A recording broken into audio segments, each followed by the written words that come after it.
We're going to go ahead and start the February 24th meeting of the Atwater City Council. We're going to start with invocation by Police Chaplain Steve Mead, followed by a Pledge of Allegiance led by Councilman Ambrose. So please stand. We bow our heads in prayer, please. We thank you, Father, as we come before your throne, asking you to bless this council meeting. We ask you to bless our police officers and our firemen as they protect our cities. We ask you to bless our citizens. We thank you for all those that are here to do business with the great city of Atwater. We ask that all things be done in decency and order, and that you just help everyone to communicate with each other. We thank you for the council members that volunteer their time and in order to make this a wonderful city. We thank you for the staff that helps to contribute to the growth of this city. We ask you to keep everyone healthy, watch over them as they travel to and from, and watch over our families tonight, Father. We thank you in Jesus' name. Amen.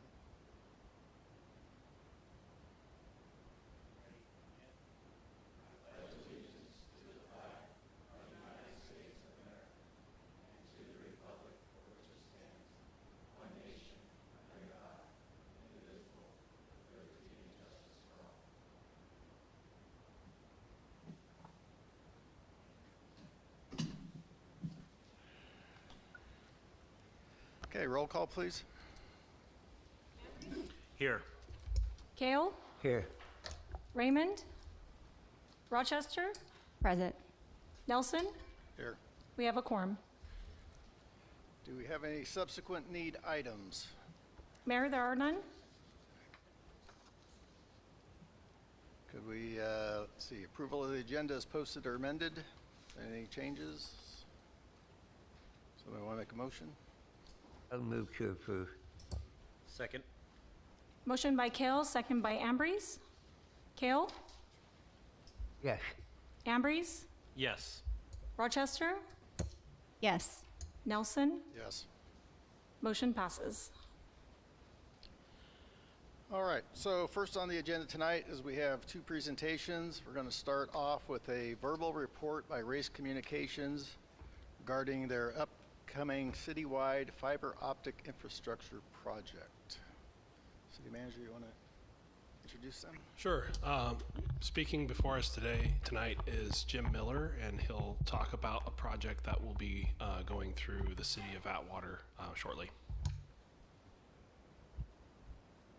Good evening, Honorable Mayor and City Council members. Thank you for allowing us to be here tonight. It's definitely a pleasure to be able to introduce our company and a new project within your city. Like Chris said, I'm with Race Communications. We are a California CLEC, which is a competitive local exchange carrier. We're a phone company, but we're also an internet provider, and that's what most people know us for. So tonight I just want to take a few minutes of your time, introduce the project that we're going to be doing here in the city of Atwater this year. Just going to talk briefly about who we are. If you haven't heard of what the fiber product is and what that means to the city, going to explain that real quick. Why you'd want to have a company like Race in your town, our products and services, our service area, and then construction. Construction obviously needs to take place before we can actually turn up the customers. And I have with us tonight our VP of Construction, Dominic Pacini. I always tell Dom that construction's ugly, but at the end of the day, the people are going to love our product that we bring to the table. We do a good job with construction, but it's just like when you're building a house, it's not the fun phase of it. But we want to explain it and how we deliver it to the city. So Race is a tech company founded in '95. We're 30 years in this year. In 2001, we became a CLEC. We saw an opportunity that California needed. The CLECs were developed in '96. And we saw that there was a need for a competitive carrier in the local markets within California. And when we looked at the markets, we said, we want to be different. We want to bring affordable internet to people, but we want to bring quality. We want to bring a product that's going to last for generations on. So that's why I have fiber versus copper here. So copper was a great technology. It started us with our telegraphs, got us into our telephones, got us into the old days of dial-up modems where you used to take the handset and set it on a little console and it would dial out, and then it went to DSL, and then it went to cable modems, and those were great. But after 2020, and we saw what COVID did with everyone going home and the demand on the internet, fiber really showed its face then. And that is because fiber is a product that can take a city for 50 to 100 years. Once the fiber's in the ground, the speeds are literally changed by changing the electronics on each end. So this is a generational product that we're going to be bringing to your city. I talked about a CLEC and why you'd want to go with RACE, a CLEC versus an ISP, an internet service provider, is the way that you build a CLEC network. There are good qualities about an AT&T, a Verizon, and Frontier on how they built their networks back in the day. And that is with redundancy and reliability.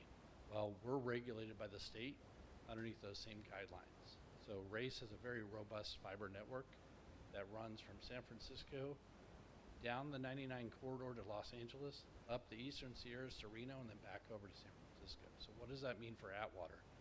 Well, what that means is, one, we're connecting you to two of the largest data centers in the world. Two, we're giving you redundancy that if there was a fiber break on the southern fiber route, our traffic would be rerouted automatically to the north so the residents wouldn't notice any kind of hiccup in their speeds or the performance. We are a phone company, so we do offer phone services. We have portability that you can port your telephone numbers over just like you could with any other carrier. And we have very competitive pricing. Our basic price, all our products come with a carrier grade router that gives you the Wi-Fi within your house at no additional cost. We have our basic that starts at 35. We're known for our gig, which is 1,000 megs up and down for 70. And then we have our new package that started in Lancaster 2 years ago. And that is our 10 gig package. And that gives you 10,000 megabits up and down with a phone line. And then if you wanted phone, it's $10 additional for any of the other services. So where are we building in Atwater? When we come to a city, this is a privately funded project. We try to cover 100% of the city, but sometimes it's not realistic. So we target about 95% of the homes. There's going to be some homes on the outskirts where it just wouldn't make sense to build because of the cost to get to those houses. But the blue areas on this map, I apologize, on this TV doesn't look like it's coming in very bright, but the blue areas outline our projects of where we're going to be building throughout your city. And we're estimated to hit 10,000 homes in the city. Put that up for a second. You guys can see that? So what we've been doing, last year we started talking with Chris and staff here and going through our permitting process and working with the city. When we come into a city, we want to be different than the incumbents, the AT&Ts and the Verizons. We don't want to come in and say, this is the only way we work. We want to go to the city and say, we want to work with you. How can we make our permits and our packages in a format that's going to be easy to you and not an overburden to you? So through 24, we were able to work with staff. We got our first permit issued for some of our aerial construction last month. And so they kicked off that already. And then we're looking to kick off the underground construction phase coming up at the end of Q1, so basically in March. And the project duration is a 12-month type of, as long as permits and weather flow on a normal basis, we're looking at 12 months to completion. We try to communicate with everyone when we're doing these projects, and so we do it through every city. We've done 30 cities so far in the valley, and everyone is unique. We know we can't get 100% penetration on our message, but I was just talking with the county supervisor here, and I was glad to see that he's seen some of our social media ads that are up. We're trying to get our name and image out. All of our workers on the street, whether they're a contracted worker or an employee, will have badges on them and identify themselves as RACE. We'll have badges on their trucks as well. And we start with direct mailers. So before we go into an underground section of your town and start digging in the streets or boring in the streets, we will do a direct mailer out to everybody in the neighborhood. Lets them know that who is this company out here, what to do if they have a question. We want to direct them to call us, not burden the city. It also explains, why is there paint on the road? Why are they putting red paint in my yard? Well, as a utility, we have to have the other utilities identify their locations underground before we dig. So we'll have the companies come out and they'll mark those utilities. We explain that in the letter. We then, 72 hours before we actually start the work, we go and we door hang every house. That way the people hopefully will get the message, but we know that there's times that the kid might get the card or the kid might get the mail or the spouse and they throw it away. So we have a project manager that's out here as well. So if anything comes up during construction, the project manager is there to be able to go and talk to the residents. Construction crews, as I said, they'll be identified by the race logo that everyone's starting to see now on social media. We have a construction forum, and this is where we like to direct people to. They can get to us by chatting, they can get to us by email, they can call us. But if they go online to our forum, they can have the ability to upload pictures to us. So if they have any kind of questions or concern during construction, we want to make sure that we track it from start to finish. So if Chris calls me and says, Jim, I've got a customer or a resident over here on this street, can you take a look and see what's happened? We'll have the entire history. It's very important that if they do call City Hall, that we redirect them back to us so that we can get them into the system to track any kind of problems that they may have. And with that, like I said, I wanted to keep it short tonight, but I just wanted to do a quick introduction of our company. And then if you guys have any questions, I'm here to answer. Well, thank you for that. We have any questions on the council? Lisa? So I did hear you say dig, and so I would just like to know, like, will you be digging through into any of the residents' yards, like their front yards or their backyards, in order to install these fiber optic cables? Great question. So because RACE is a utility company, we follow the current utility methods. The best is to look at your power lines. If power lines are underground to the home, then we would be underground servicing to that house. If they're overhead, then we'll be overhead to service that house.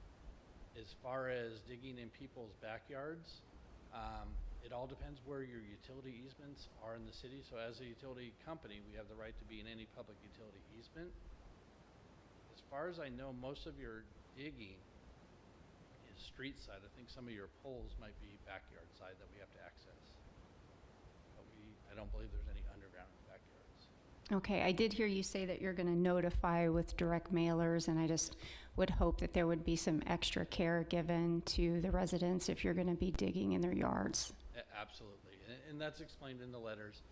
Also, we don't send the letters out on the overhead crews because they move through so quick unless it's in a backyard easement.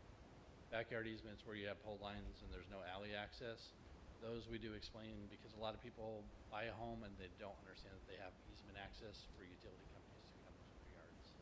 Okay, thank you. Yes. John? Danny? Okay, well, I'm kind of excited now to hear, now that I've actually heard it. In the short time I've been sitting up here, we've had several telecom companies coming in saying they're going to do what you're doing. Right. And they said it, and that's the last we ever heard of them. So I haven't been to, when Chris said you guys were coming to town, I wasn't too. Okay, whatever. Too excited about it. One of the questions I have is, I'm sure staff has told you about the debacle we had with PG&E this last year. We're hoping that would not be you don't have a similar work product that they did. The one thing with what we're doing, any of our underground is typically boring or micro trenching. It's very quick. It's not opening up pits like what PG&E was doing. So that should not be an issue, as well as we're working with Chris and staff on our processes, and I don't think we'll have that type of problem. I do have to be clear, we're not here to repave your entire street shoulder to shoulder. That's not our goal. We have to be realistic on that, but we are very good at repairing and bringing everything back to how it was prior to us getting there. Sidewalks included if we have to break a flag in the sidewalk. But we would be happy if you did that, though. It would be a good offer. You know, good, build good, We could find good, the funds. build goodwill in the community. We do respect your roads, though, and that's, I want to be clear, RACE is the builder, but we're also the operator. So we will be here for the next 30, 50 years with you guys, and we do not want to come in making enemies on day one. We want to be good stewards of the city. If somebody doesn't want your product and you're going down the street putting the cable in, and then are you stubbing it out, or how does that work if they don't want you on their property? So if it's underground, there's a vault every other or every third property line. And if they're not ordering services, then we don't do what's called the drop portion, which is from our vault to the house. If the next person moves in and they want it, then they get that hooked up. And I should say on our pricing, there is no contract and there is not an installation fee either. All that's covered at the time of the order for no cost. Great. Okay, thank you very much. Thank you. Appreciate it. Appreciate it. So our next presentation is the monthly report by Supervisor Darren McDaniel. Thank you, Mayor, Council. It's been a while since I've been up here.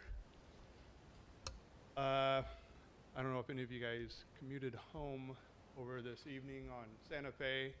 We did have a lane closure in front of Castle. That was a misunderstanding by the contractor. That lane will not be closed going forward during commuting hours.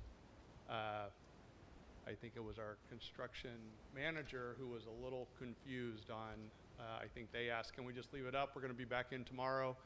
And they left it up, but I was contacted by CHP and asking me about it, so we went ahead and I went through DPW and we got it taken down and rectified. And now the construction company knows moving forward that we will not have that lane closed northbound during commuting hours. I do want to thank the mayor for working with me. We do have a constituent who walks through the park every morning, and he was concerned about our American flag not flying at the library. Working with my fellow Board of Supervisors, we're going to use discretionary funds and create a spotlight so that it will shine on the flag for 24 hours. Our library personnel didn't have enough people to get in and put the flag up every day and take it down every night. So we are working through that, and I've already contacted our congressman. He's going to fly a flag and donate it to us. So I'll have an American flag, and working with our assembly member, Soria, as well. She's going to donate a California flag. So we'll have 2 brand new flags.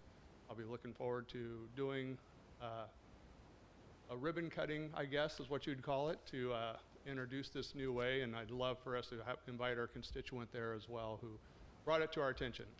A lot of times we don't know that, but sometimes there's just something that doesn't allow us to be able to put up the American flag, but we're going to make sure we rectify that and get there. Also, I want to say our Beechwood Franklin Park, the 18-acre park that we started, no money coming from the general fund. We've done this through grants and appropriations straight from the state. It's all moving. It's actually ahead of schedule right now, and we're looking to opening that park. We're hoping late spring, early summer, so it'll be just in time when the weather's nice to do that. Also, working with the EPA, the Atwater Merced Expressway is moving along. With the new administration in office, it did cause a hiccup. Our last meeting was canceled with EPA, which we thought they were going to hand us all the documentation over to start to build that road out to Bellevue. Working through our lobbyist, who is actually able to speak with Lee Zeldin, the new EPA, and so he has got that on his radar, and so he was actually trying to get this through faster. And after talking to some of the people working on this project, they said they'd already gotten a call from EPA and they're looking to move forward on it. So it's amazing how that can work. Last week, we had a visitation out at Castle from the Secretary of Labor, Stuart Knox, and also the Secretary of EPA, Yana Garcia. They are both in town. The governor is still looking at our port, and it's still first and foremost on his radar. So we have that, and also Fiona Ma reached out, and she's ready to tour Castle as well. So there might be some other things that she has going on moving forward. We'll see what she has in store, but she's reached out, and we're looking at doing this. I think it's in 3 weeks she will be here to tour that. She's going to tour some other facility as well, but I'll keep you in the loop as we do that. Also like to announce we are doing the Castle annual air show and car show April 26th out at Castle. That was an event that we tried to softly kick off last year. Did fantastic. We had 4,000 to 5,000 people there. We were very overwhelmed, thinking we'd have 1,000. So did much better than what we thought. We're actually working directly with a production company who will come in and manage this show for us. And it looks like it's actually going to be bigger and better than what it was this past year. And that's it. Are there any questions? I do have a question. I know that Chris, our city manager, has informed us that we've been working with the county to get an updated MOU with regard to the water usage and the payment. Can you update us on where you are with that? So with that, well, actually, I think we just had an update here I guess maybe the end of last year, where there was a backflow problem. So we're trying to get a reading on the meter so we know, so we can actually come up with a fair amount of money. And so right now, the current conditions, it's actually a negative flow. So in essence, you guys would owe us money, and we know that that's not correct. So we need to get the meter reading straight, and so we can get there and do that. Thank you. Sure. Is there anything else? That easy? Yeah, you got away easy today. All right, thank you. Yep, thank you. All right, we're going to move on to the consent calendar.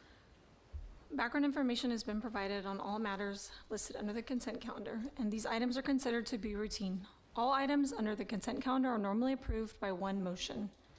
If a council member requests separate discussion on any item, that item will be removed from the consent calendar for separate action. All right, is there any public comment regarding the consent calendar?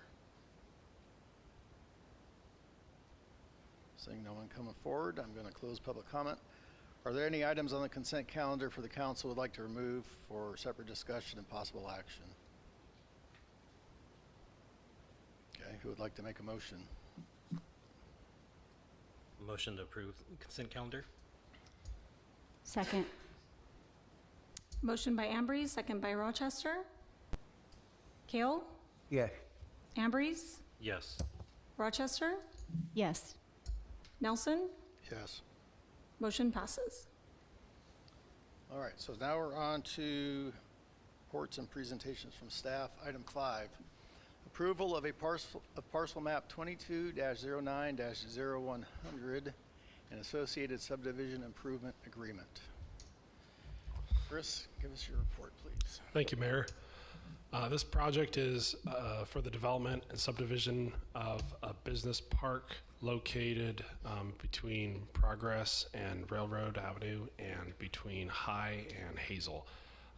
This is a project that's been in the works for a while, and it's in the business park zone as well as general plan designation area. And what's before you tonight is a parcel, the final parcel map, as well as the subdivision improvement agreement, which has been drawn up with help from staff and the city attorney to allow for this project to move forward. So staff recommends approval of the project, and we're here to answer any questions. Council have any questions?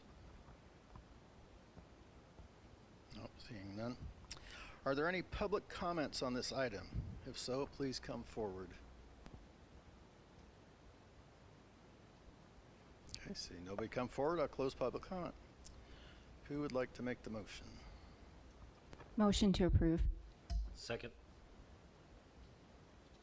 Motion by Rochester, second by Ambrose. Kale? Yes. Ambrose? Yes. Rochester? Yes. Nelson? Yes. Motion passes. All right. So we'll move on to item 6, approving a resolution which adopts the mid-year budget revenue and expense adjustments for fiscal year 2024-2025. The finance director is going to give a report on that. Okay, everybody hear me okay? Okay.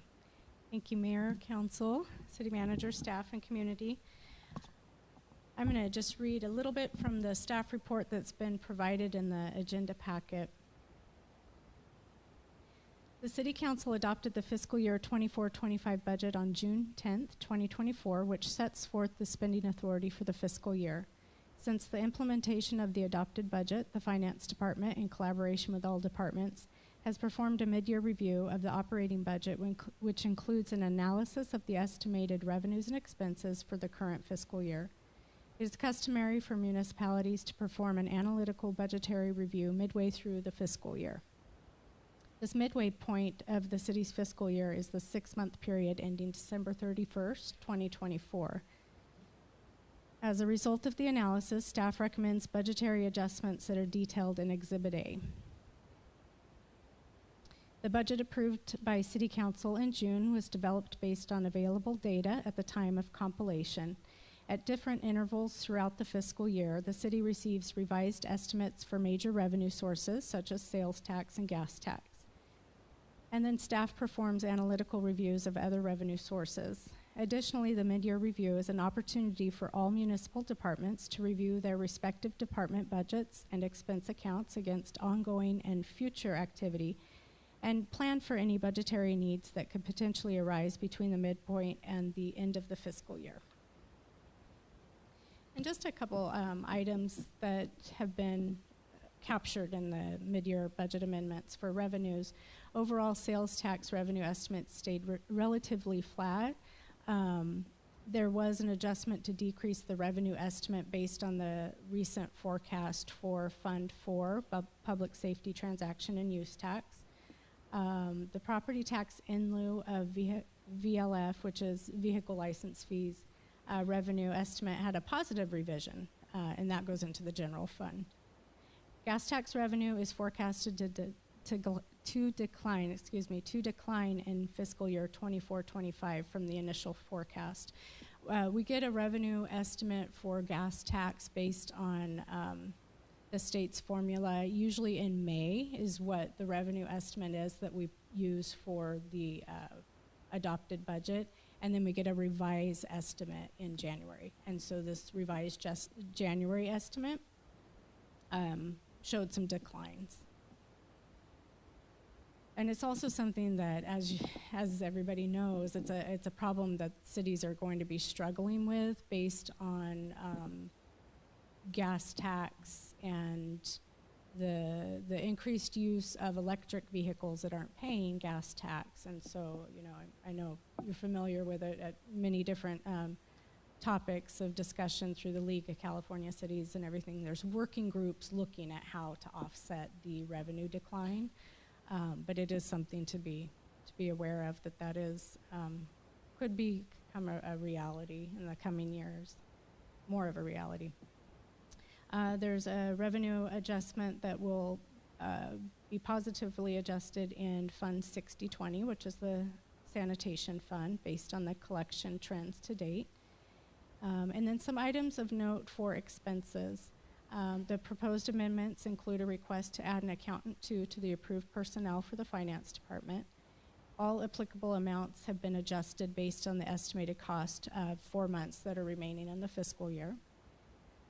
The PG&E utility costs are going up. I know we're not the only city that are dealing with this, and this really impacts the water fund to operate the wells. So it's something to be aware of. And then program costs were appropriated using fund balances for Fund 1018, and these were program costs that were planned for SB1 and were now put into the budget so that those projects can move forward. And then addition for the home grant fund. So Exhibit A provides the details of the proposed amendments. Exhibit B provides the net impact of the amendments. Exhibit C provides the revised fund balances for any funds that have proposed amendments. And then Exhibit D provides the revised salary schedule with the addition of the accountant 2 salary range and provides a revised personnel department listing. And in addition to that, there's a revision on a title of a job, and that's in the Police Department Administration. It's changing from Administrative Assistant 1-2 to Executive Assistant. It's a non-budget amendment item because there's sufficient budget in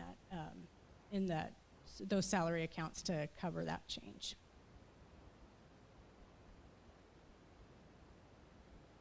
So the staff's recommendation is to review the proposed budget amendments and motion to approve staff's recommendation as presented. Sorry, I was trying to find the resolution. Motion to adopt resolution number 3519-25, which approves the budget amendment number 10, amending the fiscal year 24-25 budget. Thank you. Does council have any questions?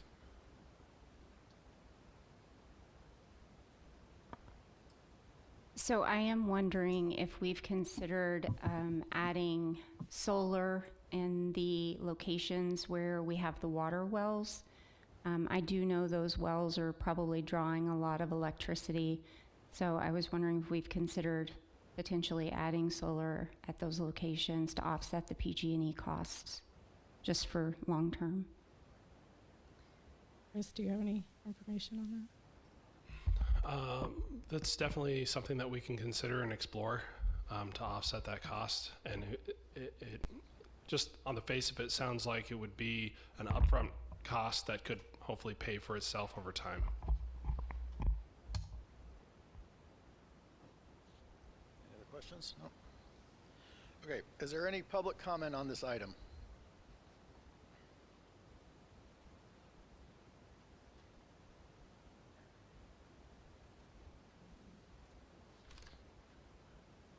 Hi there, good evening, Linda Dash, Atwater.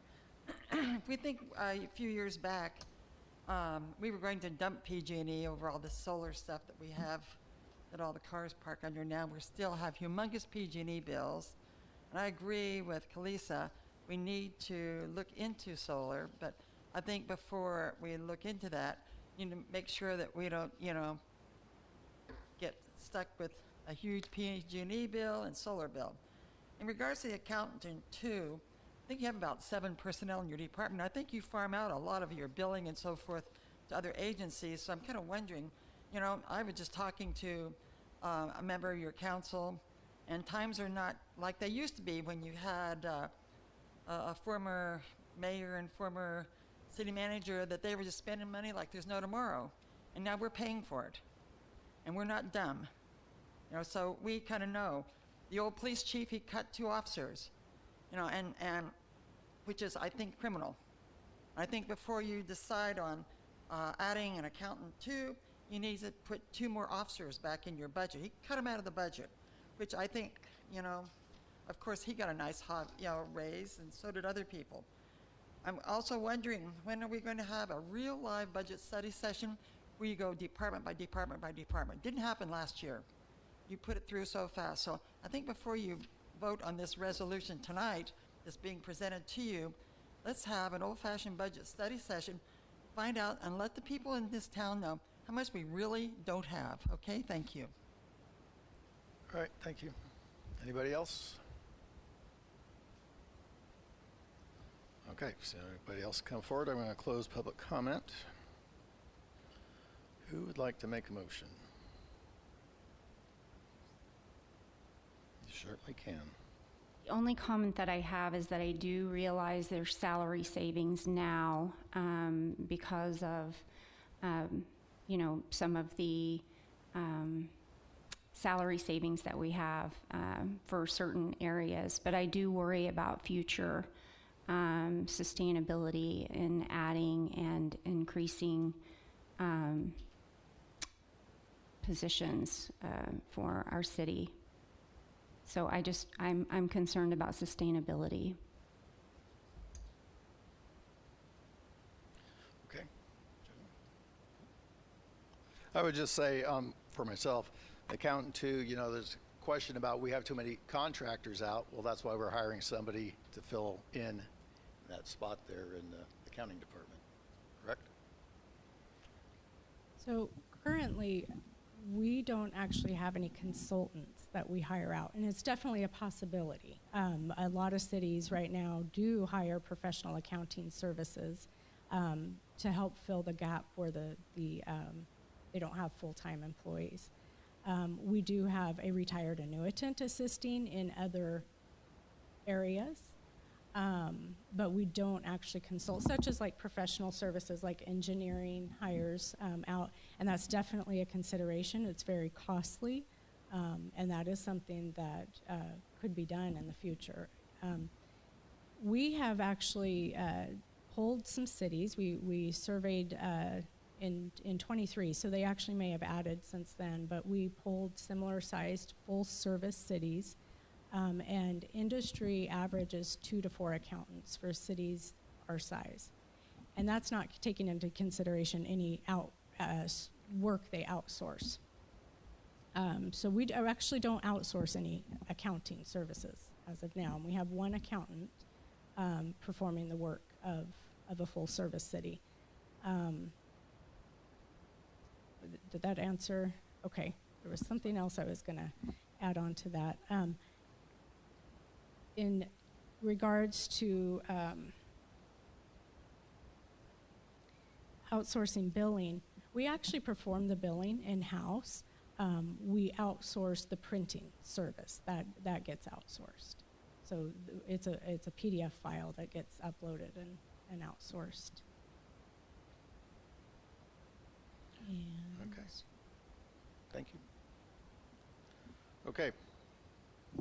Motion?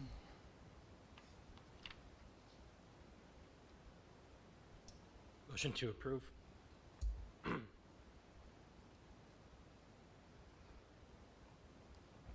I'll second. Motion by Ambrose, second by Kale. Kale? Yes. Ambrose? Yes. Rochester? No. Nelson? Yes.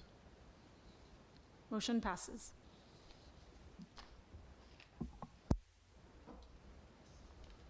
Okay, so now we're on to comments from the public. At this time, any person may comment on any item which is not on the agenda. You may state your name and address for the record. However, it is not required. Action will not be taken on an item that is not on the agenda. If it requires action, it will be referred to staff and are placed on a future agenda. Please limit comments to a maximum of 3 minutes. Okay, and my usual announcement here. Under the Brown Act, members of the public must address the City Council as the legislative body of the city, not to other members of the public or staff. I am now opening public comment. I believe we have some speaker cards. Mayor, we have 2 speaker cards, and the first one is for Roger Wood. Okay, Roger.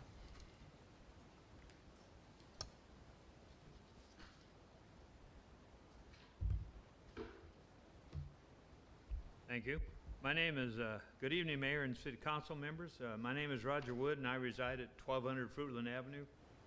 I have appeared before you several times in the last year or so as a spokesman for the residents of Fruitland East.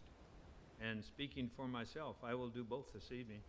First, I would ask that everyone in the audience who are here tonight because of the Fruitland East project to stand up, please.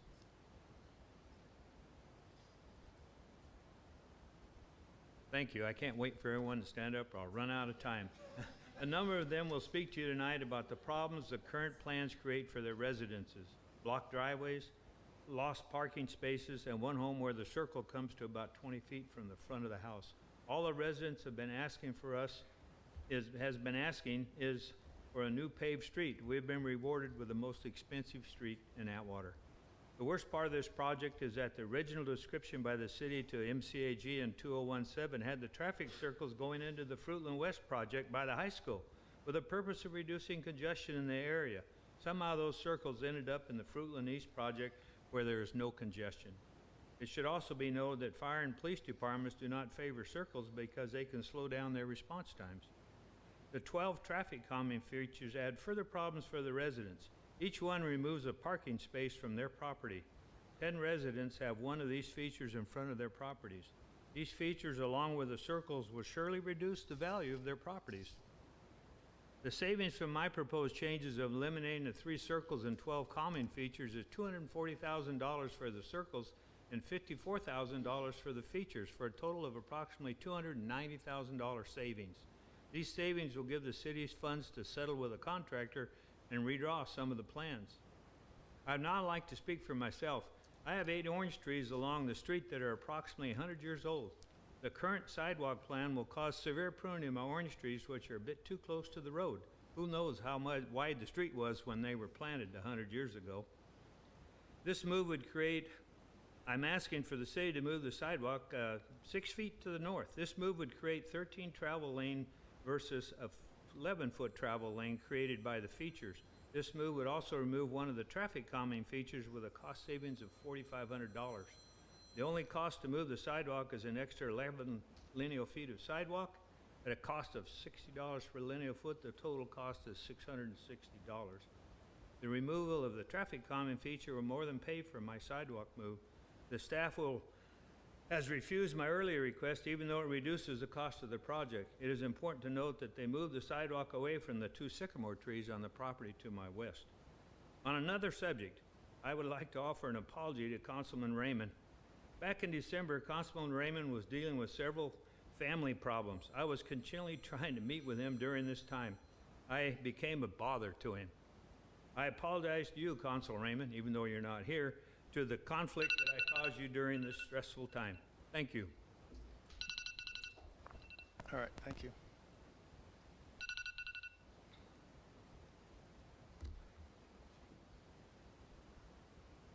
Next one we have is Dean Way.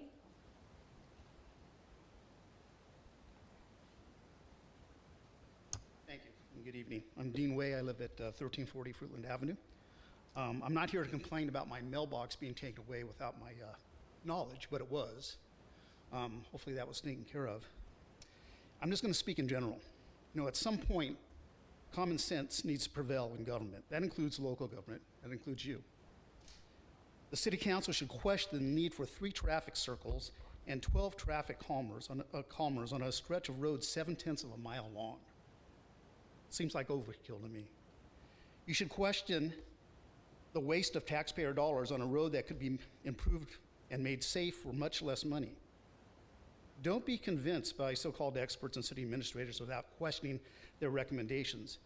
At a time when government waste is being exposed, don't be intimidated by bureaucrats and contractors. Common sense in government is often lacking. Please be good stewards of our taxpayer dollars. Thank you. Any other cards? Mayor, that's the last one. Okay. Are there? Well, we're opening it up now to the public, so if you want to, you can be the first one. How's that?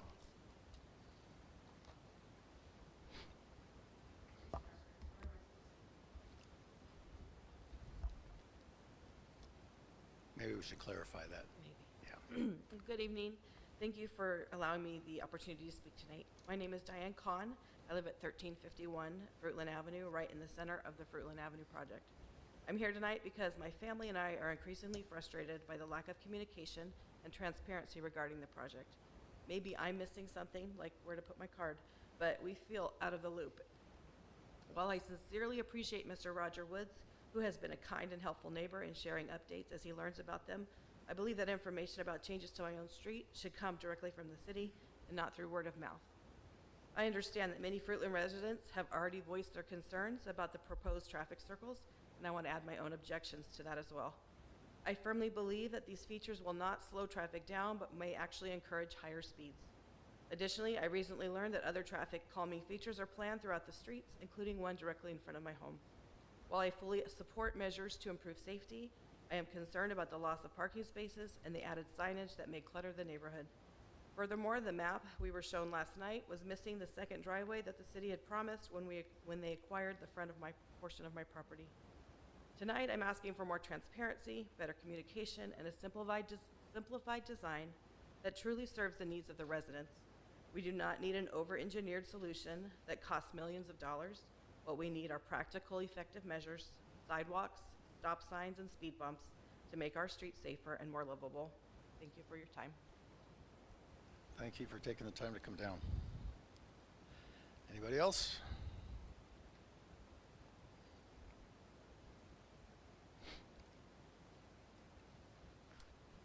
Good evening. My name is Ashley and I live at 1033 Fruitland Avenue.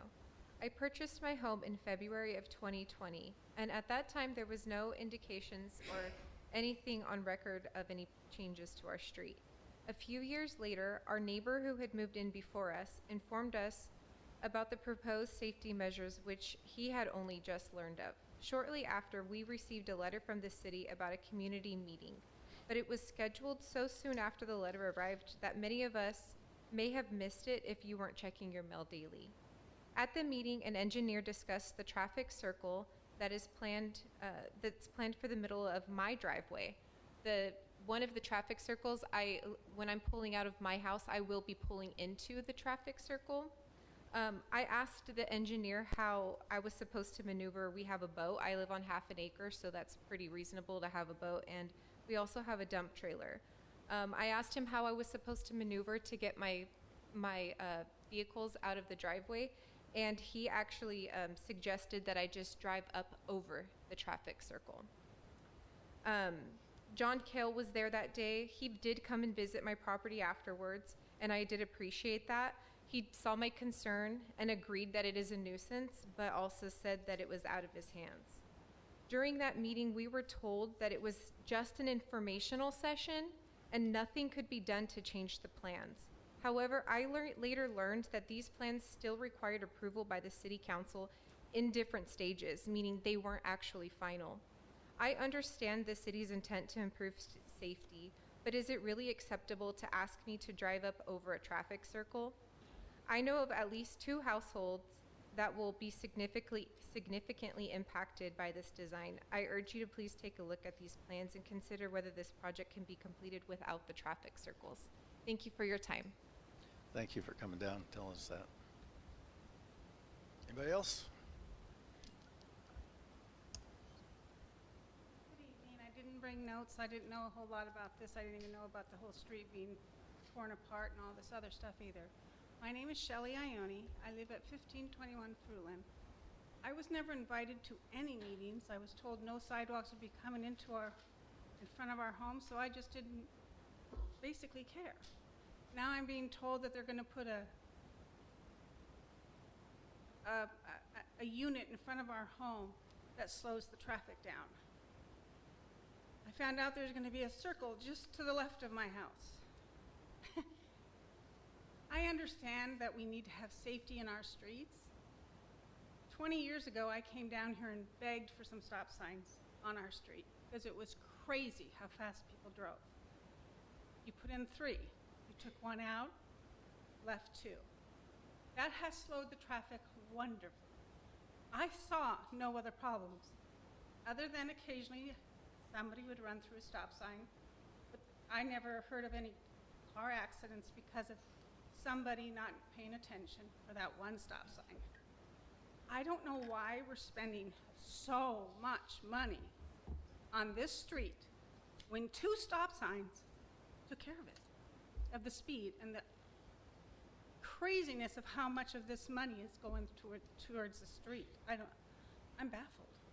That's all I want to say. And I wish I could be invited to that meeting. Thank you. All right, thank you. Anybody else?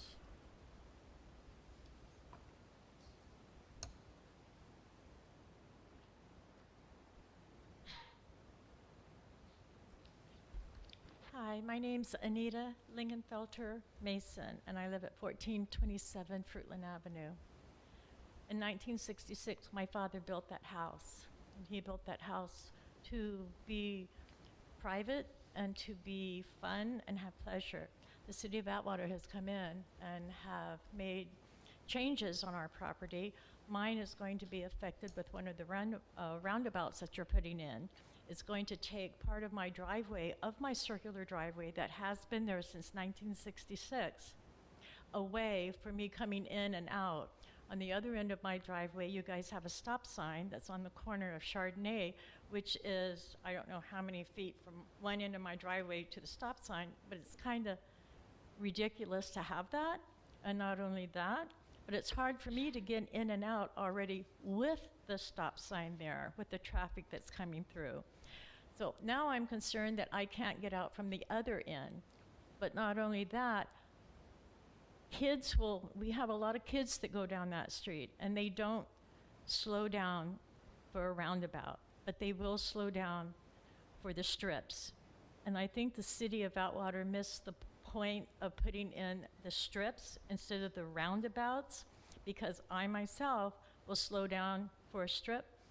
Roundabouts, not so much. Everybody wants to go a little bit faster. I'm concerned that somebody's going to end up in my yard causing an accident or doing damage to the end of where the roundabout is. And it just doesn't make sense. It was money that was not spent wisely by the city of Atwater. We could have used that money for other things that is much needed. And instead, on a street that is not very long, 3 roundabouts that will affect all of us, but mostly my neighbor and myself, by the way that it fits into our driveway and takes away one end of each. And then my other end is also going to be affected from the stop sign. And the stop sign has to be there because we have Chardonnay coming out, and they have to stop for the Fruitland. So no matter how it happens, I'm impacted on both ends getting in and out of my circular driveway. So I would like for the city to, I know you've already started, but I really think that the city needs to come back and take a big, long look at that, because it's an inconvenience. It scares me, it worries me, and it's just not necessary. There's other ways to control the traffic, and it's not with circular roundabouts. Thank you. All right, thank you. Anybody else?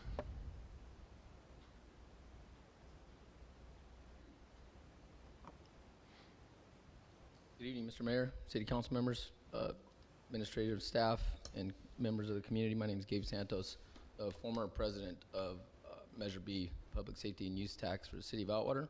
And I've heard a couple things tonight in public comment. I just hope that they're not true regarding loss of police officer positions in the City of Atwater, 2 positions being cut. I look forward to hearing more about that at our next Oversight Committee meeting.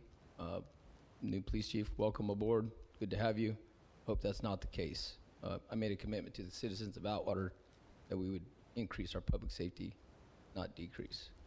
So I have had a lot of phone calls and a couple of concerns regarding that, regarding the unhoused. Used to be an officer assigned to that. And then we've also had an increase in park activity, in which the City of Atwater has an ordinance for our parks and after-hours use, specifically Manuel Barros Park near my neighborhood. That park is supposed to be shut down by 10 o'clock. We had a lot of issues. Officers come out, they talk to the individuals midnight, 2 o'clock in the morning, and they're not being directed to leave. We have a city ordinance, like to see it enforced. It is a law that we've established here in the city, and we'd love to see that reinforced with our new police chief and our new officers. If anybody in the community has questions or concerns about oversight, please reach out to any of the Oversight Committee members so we can move forward. Thank you. All right, thanks, Gabe. Anybody else? Seeing nobody else come forward, I'm going to close public comment.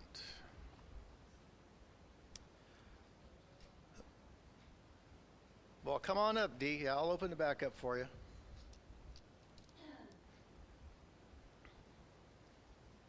I'm Dee Heller. My address is 3320 Harbor Drive, Atwater, of course. I'm president of the Atwater Historical Society. We appreciate a recent meeting that we had with the Bloss Home Maintenance and the city office with Mayor Mike Nelson, City Woman Lisa Rochester, City Manager Chris Holmes, and Justin Vinson, Public Works Department. We have identified maintenance issues for a 111-year-old home of Mr. and Mrs. Bloss. We also appreciate the partnership that we have had with the city. As most of you know, the city owns the house and also the land that it's on, and it's this registered historical home. The city has cared for the historical founder's home and grounds to reflect the appreciation of our community for George and Christine overgoing support of community health scholarships And I wanted to let you know that the Atwater High School and Buhack High School have used our home.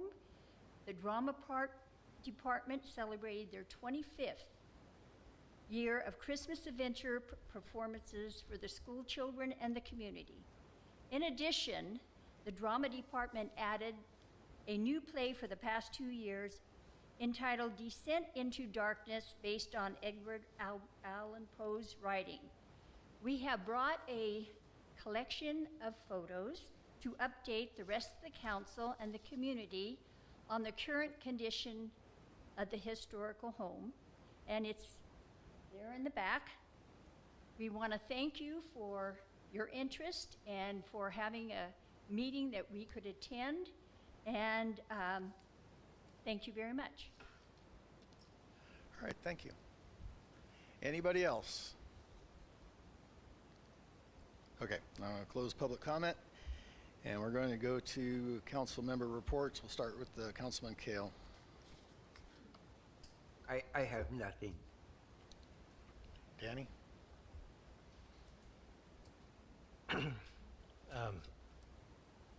Thank you, everyone who came out and spoke tonight.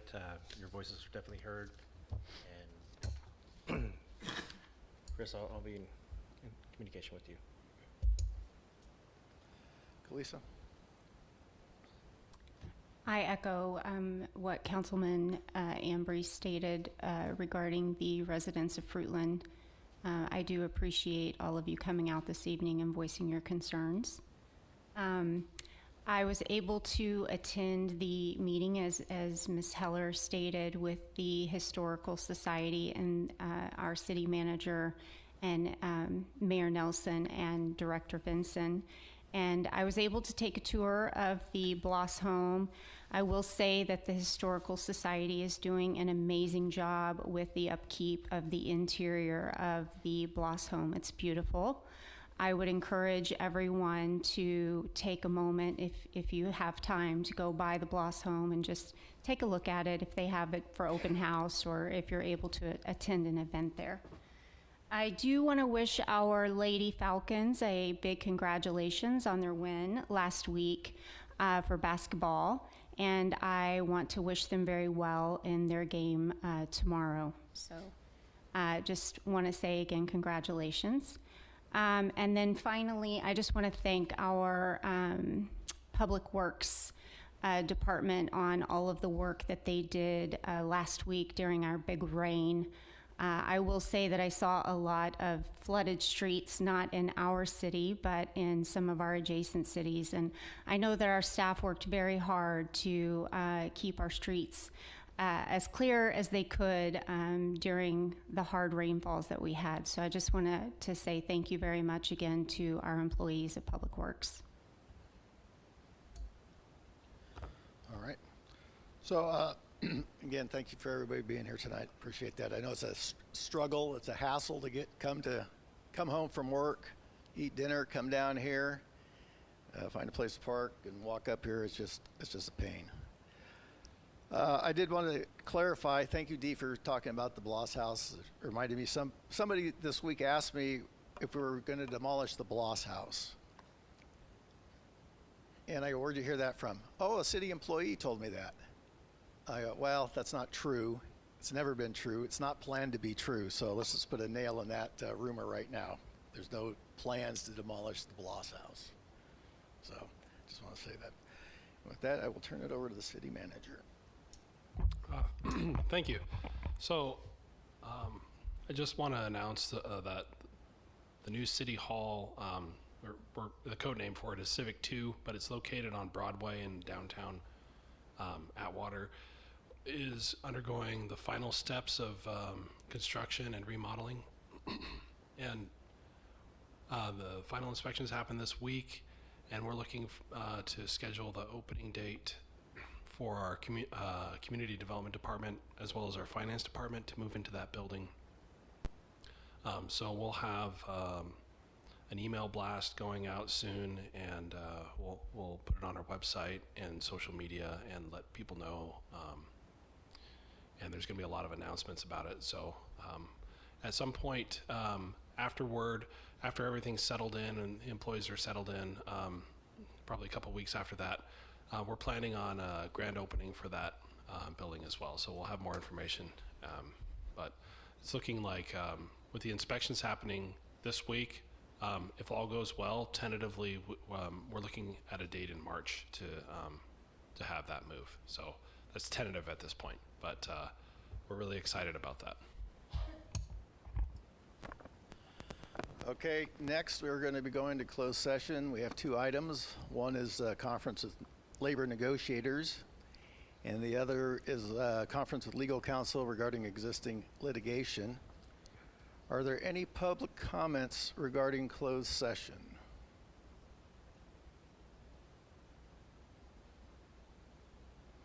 Okay, I'm going to close public session, and we're going to adjourn to conference room A.